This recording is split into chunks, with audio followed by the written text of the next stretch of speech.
We don't serve your kind here anyway.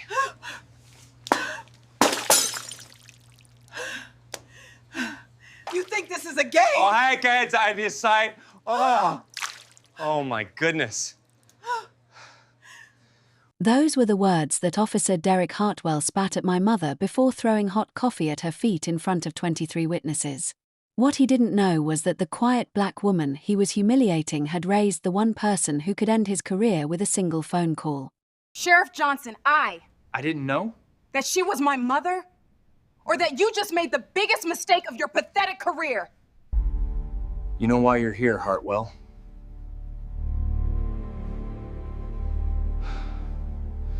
My name is Veronica Sterling, and what I'm about to tell you will make you question everything you think you know about justice, revenge, and redemption. If you believe that karma is real and sometimes wears a badge, then smash that subscribe button right now, because this story will restore your faith in the universe. If this is your first time here, welcome to this big family. Hit the subscribe button and tell me where you are watching from. Let me see you. But first, let me paint you a picture of the woman Derek Hartwell thought he could destroy. My mother, Lydia Sterling, immigrated to the United States from Manchester, England, when she was 22 years old. She arrived in Montana with nothing but a teaching degree, $50, and a heart full of dreams that were bigger than the Atlantic Ocean she'd crossed. What she also carried was something Derek Hartwell would never understand: the unshakable belief that education and dignity could overcome any barrier, including the hatred some people harbored because of the color of our skin. For 28 years, she taught elementary school in Billings, Montana.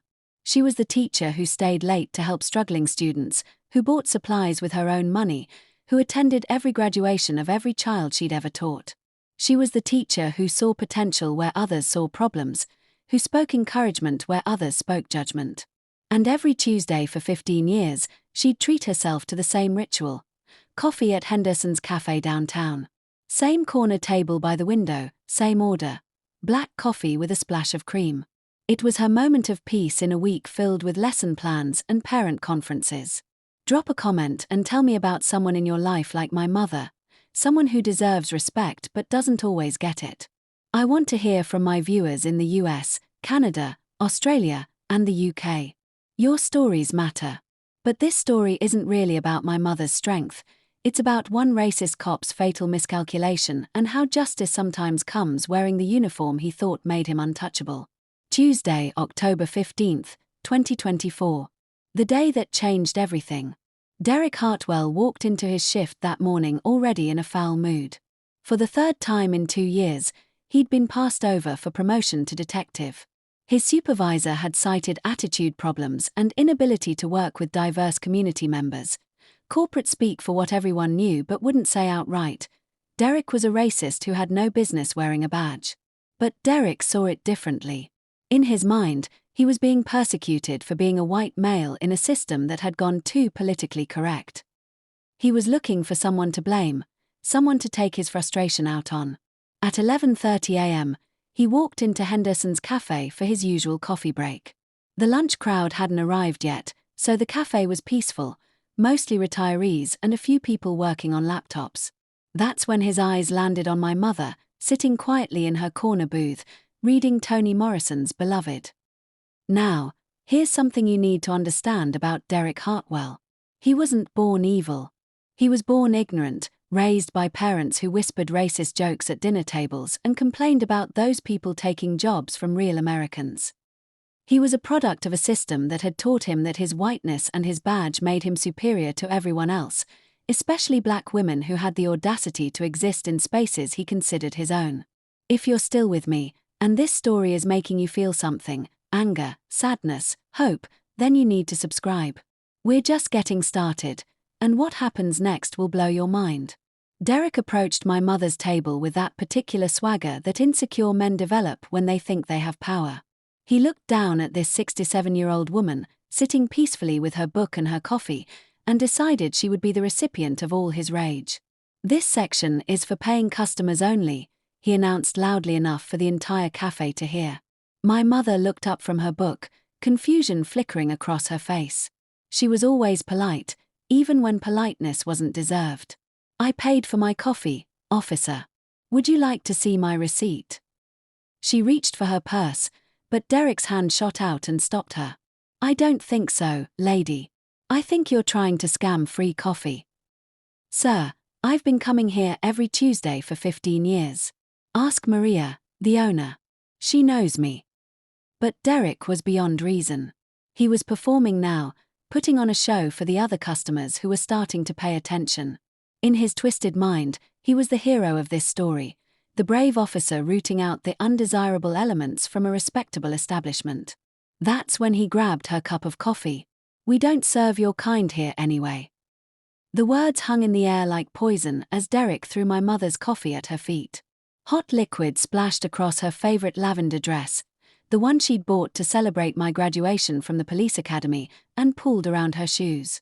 23 people watched in stunned silence as this uniformed officer humiliated an elderly black woman for no reason other than the color of her skin and his own insecurity. But Derek wasn't finished.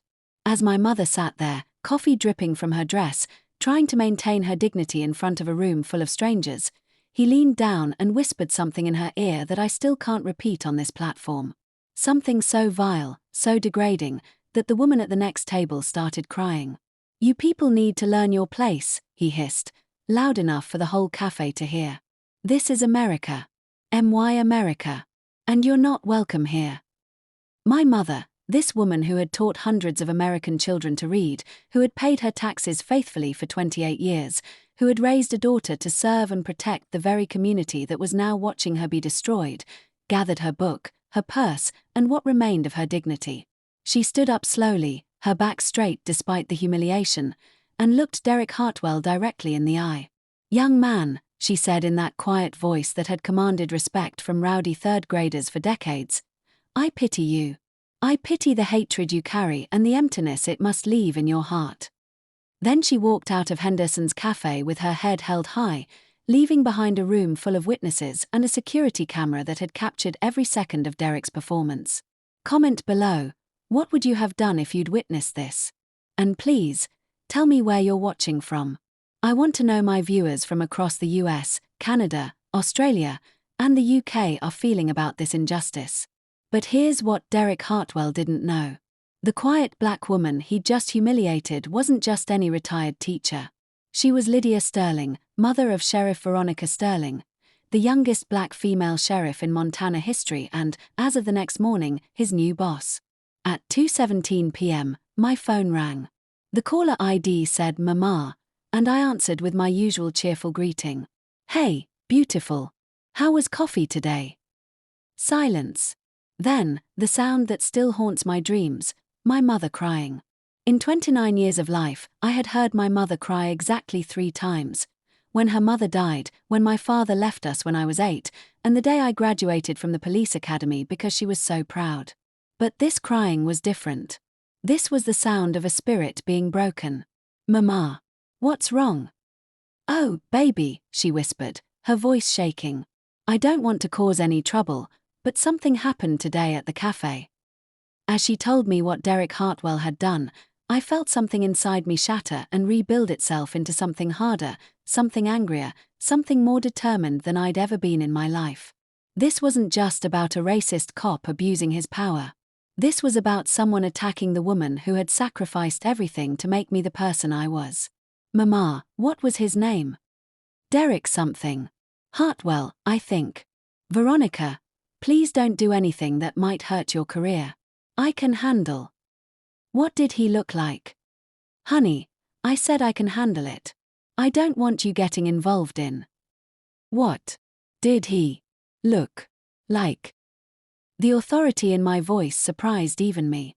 My mother described Derek Hartwell perfectly, down to the scar on his left eyebrow and the way he wore his uniform like armor for his insecurities. I'll call you back, Mama. Veronica, promise me you won't do anything foolish. I promise I won't do anything foolish. But I never said I wouldn't do anything at all. I hung up the phone and immediately pulled Derek Hartwell's personnel file. What I found made my blood boil. 3 excessive force complaints in the past 2 years, all dismissed by his previous supervisor. 2 formal reprimands for inappropriate conduct during traffic stops. Multiple reports from community members about unprofessional behavior and discriminatory treatment. And then I found the crown jewel, a complaint filed just 6 months earlier by a black college student who claimed Derek had planted drugs in his car during a routine traffic stop. The case had been dropped when the student's family couldn't afford a lawyer to fight the department. Derek Hartwell wasn't just a bad cop who'd had a bad day. He was a predator who had been systematically targeting black citizens for years, protected by a system that valued the blue wall of silence over justice. But that system had just gotten a new sheriff. If you're feeling fired up right now, I need you to channel that energy. Subscribe to this channel, like this video, and share it with someone who needs to hear this story. Justice doesn't happen by accident. It happens when good people decide to act.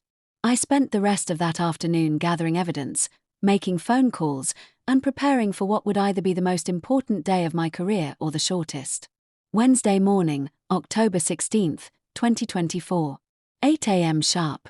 I walked into the Yellowstone County Sheriff's Department wearing my full dress uniform, every button polished, every crease perfect. The desk sergeant's eyes widened when he saw me. I wasn't supposed to be in until Monday, and everyone knew it. Sheriff Sterling. We weren't expecting you today. Where's Officer Hartwell? Something in my tone made him point toward the break room without asking questions. I found Derek Hartwell exactly where I expected, holding court with 2 other officers, probably telling them about his heroic actions the day before. He was laughing about something when I appeared in the doorway. The laughter died. Officer Hartwell, I said calmly. My office. Now. He looked confused, but he stood up. Sheriff Sterling. I thought you weren't starting until now.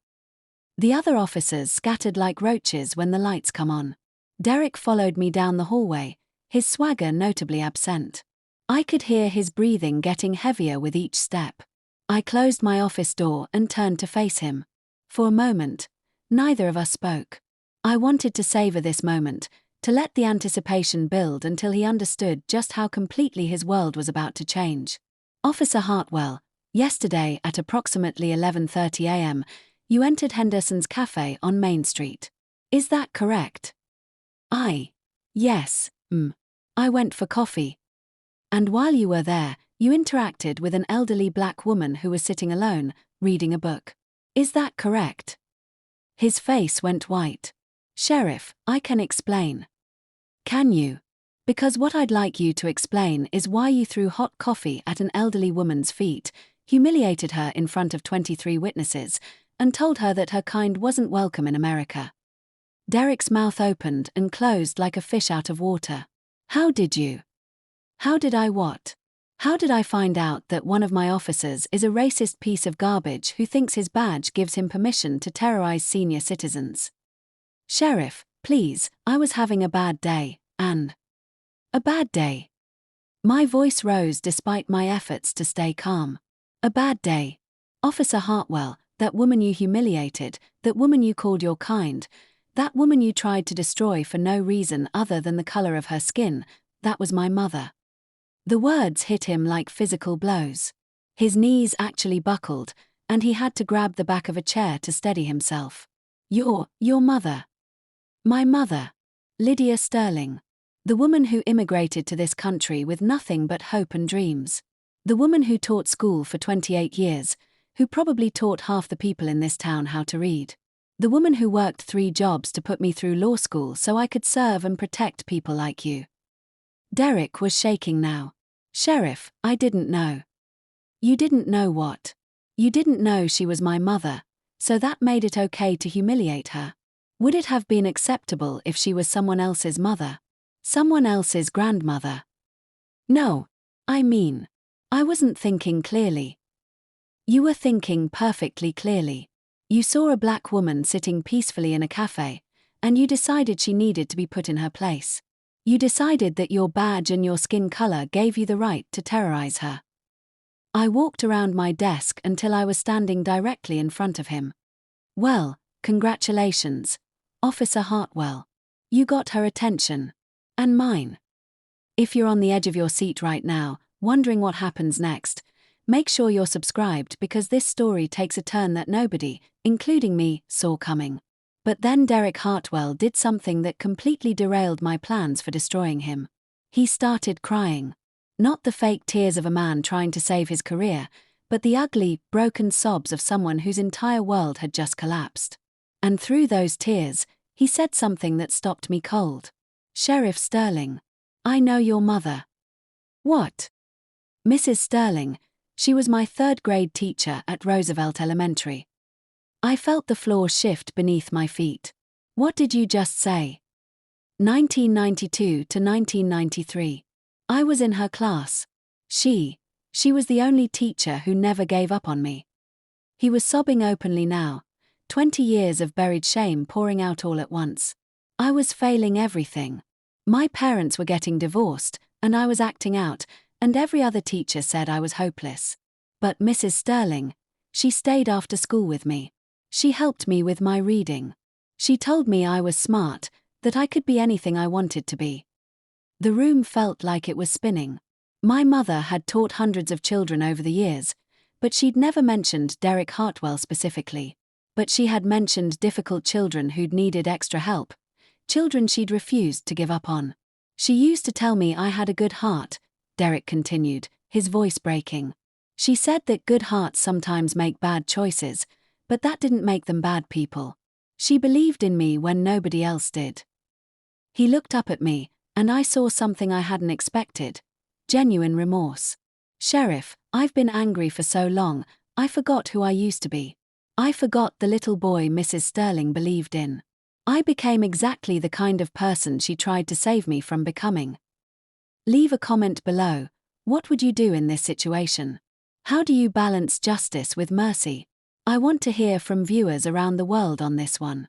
I sank into my chair, completely unprepared for this revelation. The man I'd planned to destroy wasn't just a random racist cop. He was one of my mother's former students, a child she'd tried to save who had grown up to become everything she'd fought against. "Derek," I said quietly, using his first name for the first time. "Do you understand what you did yesterday?" "Yes, Do you understand that you didn't just humiliate a random woman? You humiliated the person who saw good in you when nobody else could?" "Yes, He was barely whispering now. "Do you understand that you became exactly the kind of person she spent her career trying to protect children from?" The silence stretched between us for what felt like hours. Finally, Derek looked up at me with red, swollen eyes. "What are you going to do to me?" That's when I realized that this moment would define not just Derek's future, but mine as well. I could destroy him, and I had every right to do so. I could file charges, recommend termination, make sure he never worked in law enforcement again. I could get justice for my mother in the most satisfying way possible. Or I could try to honor the teacher who had believed in redemption, even for the most difficult students. "I'm going to give you a choice," I said finally. "A choice my mother would have given you. Here's your choice, Derek. You can resign from the force immediately, enter mandatory counseling for your anger and your prejudice, and perform 200 hours of community service at organizations that serve people of color.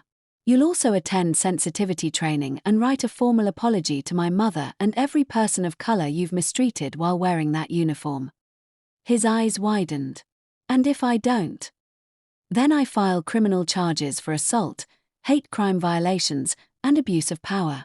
I recommend your immediate termination without benefits, and I make sure every news station in Montana knows exactly what you did to a 67-year-old retired teacher. Your mugshot will be on every newspaper in the state, and you'll be lucky to get a job flipping burgers." Derek didn't hesitate. "I'll take the first option." "Good. But that's not all." I leaned forward. "You're also going to help me reform this entire department. You're going to tell me about every other officer who thinks like you used to think, every incident that got covered up, every person of color who was mistreated by someone wearing our uniform. You're going to be part of the solution, or you're going to be part of the problem that gets removed." He nodded frantically. "Yes, whatever you need. And one more thing. When you're ready, when you've done the work and proven that you've changed, you're going to go see my mother.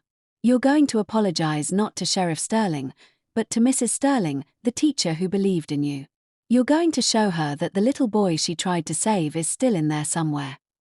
Hit that subscribe button if you think people can change, if you believe in second chances, but also if you believe that change has to come with real consequences and real work. This story is far from over. Derek wiped his eyes and stood up. Thank you, Sheriff. I don't deserve this chance, but I won't waste it. Don't thank me yet. Thank me in 6 months when you've proven that change is possible. And Derek, if I find out you've backslidden, if I hear about you mistreating anyone, the offer comes off the table permanently. Are we clear? Crystal clear, After he left, I sat in my office for a long time, wondering if I'd made the right choice. Had I been too lenient? Too harsh? What would my mother think? I was about to find out. That evening, I drove to my mother's house, the same modest 2-bedroom where she'd raised me after my father left. She was in her garden, tending to the roses she'd planted when we first moved in. She looked up when she heard my car, and I could see the worry in her eyes. Veronica, what are you doing here? You should be celebrating your first week as sheriff. I sat down on her porch steps, suddenly feeling like I was 8 years old again, coming home with a scraped knee that only Mama could heal. I need to tell you about Derek Hartwell. Her face darkened. Baby, I told you I could handle. He was your student, Mama. 3rd grade, 1992. She sank into the chair beside me, her watering can forgotten. Derek Hartwell. Derek Hartwell. She closed her eyes, and I could see her searching through decades of memories. Oh my God. Little Derek with the big sad eyes and the angry heart. He remembers you. He remembers how you helped him, how you believed in him. Tears started flowing down her cheeks. That poor little boy. His parents were divorcing, and he was so angry, so hurt. He used to act out in class, but I could see the pain underneath. I spent so many afternoons with him, trying to show him that he mattered, that he was capable of good things. Well, he forgot. Somewhere along the way, he forgot everything you taught him. We sat in silence for a while, watching the sun set over the Montana sky. Finally, my mother spoke. What did you do to him? I told her about the choice I'd given Derek, about the counseling and community service and the opportunity for redemption. I expected her to be angry that I hadn't been harsher, that I'd let him off easy. Instead, she smiled. You did the right thing, baby. Did I? He humiliated you. He hurt you. He deserved to lose everything. Maybe he did. But what would that accomplish? Would destroying Derek Hartwell make the world a better place, or would it just create more anger, more hatred? She took my hand in hers, the same hands that had wiped my tears and packed my lunches and applauded at my graduation. Veronica, I didn't spend 28 years teaching children because I wanted to punish them for their mistakes. I did it because I believed they could learn from them. Derek made a terrible choice, but he's still that little boy I tried to help. Maybe now he's ready to listen. What if he doesn't change? What if this doesn't work? Then you'll handle it. But at least we'll know we tried to save him instead of just destroying him.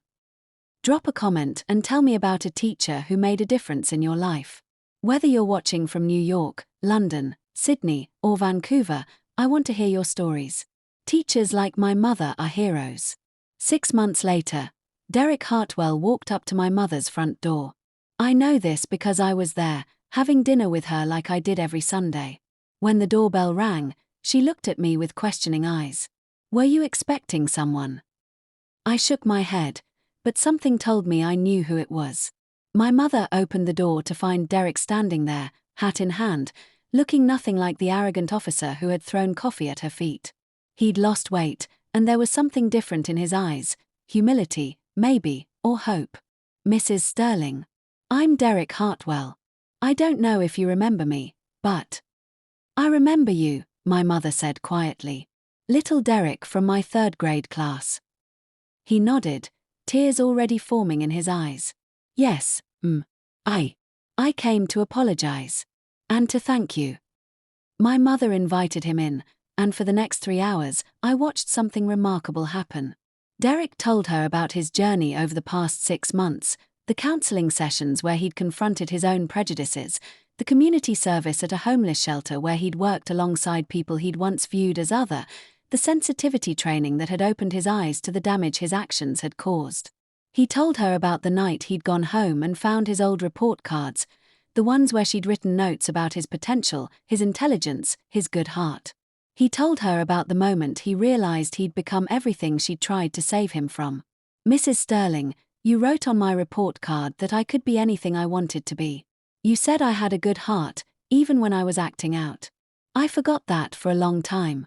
I let anger and fear turn me into someone you wouldn't recognize. But I do recognize you," my mother said gently. "You're still that little boy with the good heart. You just lost your way for a while." Derek broke down completely then, sobbing in my mother's living room like the 8-year-old child he'd once been.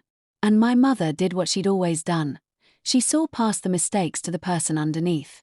"Derek, what you did to me that day was wrong. It was cruel and unnecessary, and it hurt me deeply. But watching you sit here tonight, seeing the work you've done to change, this gives me hope. Can you ever forgive me?" I already have. The question is, can you forgive yourself? If this story is moving you, if you're feeling something deep in your chest, then I need you to subscribe and share this video. Stories of redemption and second chances need to be heard. Derek's transformation didn't happen in isolation. Word spread through the department about what had happened, about the choice I'd given him and the work he was doing to change. Some officers were skeptical, others were inspired, but everyone was paying attention. Within a year, our department had implemented new policies: mandatory bias training for all officers, community liaison programs, and a zero-tolerance policy for discriminatory behavior. We partnered with local schools to have officers mentor at-risk youth, and we created a community oversight board with my mother as the first civilian member. Derek became one of our most effective community outreach officers. He spoke at schools about the dangers of prejudice, worked with youth programs in underserved communities, and became a living example that people can change if they're willing to do the hard work. 3 years later, he was promoted to detective, not because he was owed anything, but because he'd earned it through his service to the community he'd once terrorized. But the most important change wasn't in our policies or procedures. It was in the culture. Officers who had once felt comfortable making racist jokes or treating people differently based on their skin color found themselves in an environment where such behavior was not just prohibited, but actively challenged by their peers. We had created a ripple effect that spread far beyond our department, into the community and into the hearts of people who had given up hope that things could ever change. Comment below and tell me about a time when you or someone you know changed for the better. Redemption stories matter, and I want to hear yours. 5 years after that terrible Tuesday at Henderson's Cafe, I was invited to speak at a national conference on police reform. As I stood at the podium, looking out at hundreds of law enforcement officers from across the country, I thought about the journey that had brought me there. "I want to tell you about a choice," I began. "A choice between justice and revenge, between punishment and redemption, between destroying someone who had done wrong and giving them the chance to become someone who could do right." I told them Derek's story, my mother's story, and my own. I talked about the importance of accountability but also about the power of second chances. I explained how one moment of choosing mercy over vengeance had transformed not just one officer, but an entire department. After my speech, a young black officer from Detroit approached me. "Sheriff Sterling, I just wanted to thank you. Last month, I had a situation similar to yours. An officer in my precinct made some racist comments about a citizen. I was ready to destroy him, but then I remembered your story. I gave him the same choice you gave Derek Hartwell. He chose the hard path, and his changing. You saved 2 careers that day, his and mine." That's when I realized that the real lesson wasn't about Derek Hartwell or racist cops or even police reform. It was about the power we all have to choose how we respond when we're hurt, when we're angry, when we have every right to seek revenge. My mother could have demanded Derek's destruction. I could have ended his career and ruined his life. We would have been justified in doing so. But instead, we chose to see if redemption was possible. We chose to believe that people can change if they're given the tools, the support, and the motivation to do so. We chose to honor the teacher who believed that every heart, no matter how hardened by anger or corrupted by hatred, contain the possibility of good. If you believe in the power of redemption, if you think people deserve second chances when they're willing to do the hard work of change, then I need you to subscribe to this channel and share this story. The world needs to hear that transformation is possible. But this story isn't just about what happened in one small Montana town. It's about what's happening in communities all across America, all across the world. It's about the choice we all face when confronted with hatred, discrimination, and injustice. We can choose revenge, and sometimes revenge feels good in the moment. We can destroy those who hurt us, and sometimes they deserve to be destroyed. Or we can choose something harder. We can choose to create space for accountability and growth. We can choose to see the person behind the prejudice, the pain behind the hatred, the possibility behind the problem. Here's what I need you to do. First, subscribe to this channel. I'm going to keep telling stories about real change happening in real communities, about people who chose the harder path and created ripple effects of transformation. Second, share this video. Someone in your life needs to hear this story. Someone in your community needs to know that change is possible, that redemption is real, that we don't have to choose between justice and mercy. Third, look for Derek Hartwell in your own life. Look for the person who's been hurt, who's been angry, who's made terrible choices but might be ready to make better ones. Look for the opportunity to choose transformation over destruction. And finally, be my mother. Be the person who sees potential where others see problems. Be the person who believes in good hearts even when they're making bad choices. Be the person who plants seeds of change instead of walls of hatred. Tell me in the comments, what's one way you're going to create positive change in your community? Whether you're watching from Los Angeles, London, Melbourne, or Montreal, I want to hear your plans for making the world a little bit better. Today, Derek Hartwell is Detective Derek Hartwell, a man who speaks at conferences about overcoming prejudice and the importance of police accountability. He's married to a wonderful woman, a black social worker he met during his community service, and they have 2 beautiful children who will grow up in a world slightly better than the one their father once contributed to making worse. My mother is 82 now, still volunteering at the community center, still believing in the power of education and the possibility of redemption. She keeps Derek's latest letter on her refrigerator, right next to my commendation for community policing excellence. And I'm still Sheriff Veronica Sterling, still fighting to create a justice system that protects everyone, still believing that the hardest choices are usually the right ones. The coffee cup that Derek Hartwell threw at my mother's feet that day started a ripple effect that's still spreading. It changed him, it changed our department, it changed our community, and it changed me. But most importantly, it proved something that my mother had always known but the world seems to forget, that good hearts sometimes make bad choices, but that doesn't make them bad people. It just makes them people who need a teacher willing to show them a better way. If this story moved you, if it changed something in your heart or your mind, then my mother's legacy lives on. Subscribe, share, and never stop believing that tomorrow can be better than today. Because sometimes, all it takes is one person willing to see past the coffee stain to the person underneath. That's our story. What's yours going to be? Do not forget to subscribe. I want to see you.